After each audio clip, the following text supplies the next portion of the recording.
Hello everyone, and welcome back. Today, we're diving into something truly fascinating: the surprising differences between female and male dogs. You might think it's all about who's more cuddly or who sheds less, but there's a whole lot more going on beneath the surface. And some of these facts might just shock you. Let's start with something that often surprises people: their play styles. While we tend to generalize, research has shown that male dogs, on average, tend to engage in more rough-and-tumble play. Think wrestling, chasing, and more boisterous interactions. Female dogs, on the other hand, often prefer more nuanced play, which can include more social interaction, gentle mouthing, and even cooperative games. This isn't to say there aren't exceptions. Of course, individual personalities play a huge role, but as a general trend, you'll see these differences emerge. Now, let's talk about their communication. Both sexes are incredibly adept at communicating, but they can have slightly different dialects.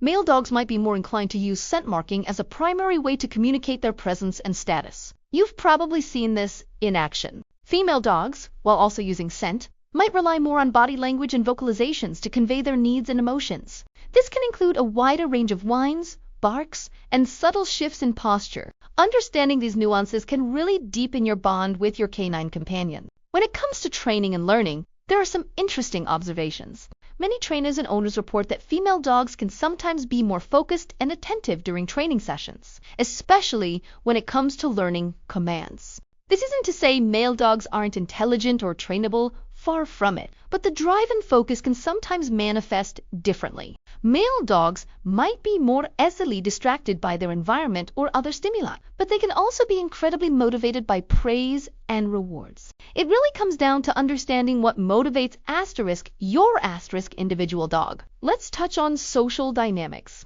In multi-dog households, you might notice different hierarchies forming. Female dogs can sometimes be more sensitive to social cues and may establish their social standing through more subtle means. Male dogs, particularly unneutered males, might be more prone to displaying dominance behaviors. Though this is heavily influenced by socialization and training, it's a complex dance, and observing these interactions can be incredibly insightful. Here's a fact that might surprise you: their pain perception can differ. Studies have indicated that female dogs may sometimes exhibit a higher pain threshold than male dogs, meaning they might tolerate discomfort for longer before showing obvious signs of distress. This is a crucial point for pet owners. It means we need to be extra vigilant in observing our female dogs for subtle signs of pain or illness, as they might not be as vocal about it as their male counterparts. Regular vet checkups are essential for all dogs, but this is a good reminder to be particularly observant with our girls. And what about their independence?